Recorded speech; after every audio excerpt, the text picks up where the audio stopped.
গরম গরম গরম, প্রচন্ড পরিমাণে গরম পড়ে গেছে। এত গরম, অস্বস্তি রান্নাঘরে আসা মানে। তো এই সকালবেলা ব্রেকফাস্ট হয়ে গেছে, লেটেই হয়েছে যেহেতু আজ স্কুল নেই, তো লেটেই ওঠা হয়েছে। এই হয়েছে লুচি, গরম গরম লুচি, আর হয়েছে সুজি। তো এখন খেতে দিয়ে দেবো আদিকে, ওর বাবাকে, আর দীপককে।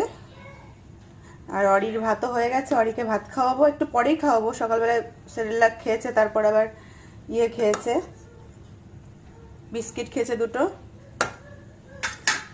তো সে মতো এই যে লুচি আর সুজি, হালুয়া বানাইনি যেহেতু লুচি দিয়ে খাবে, তো একটু পাতলা পাতলা করেছি সুজিটা। কালকে ঠাকুরের ভোগ প্রসাদ বানিয়ে নিয়ে গেছিলাম, আদি নাকি একটুও পাইনি ভাগে, ওখানে অত লোকের মধ্যে পাওয়া যায়। ঠিক আছে, বানিয়ে দেবো না। তাই সকালে লুচি সুজি আমাদের।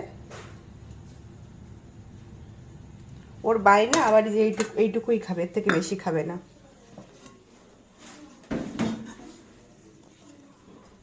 লুচিগুলো এই ভেজে তুললাম।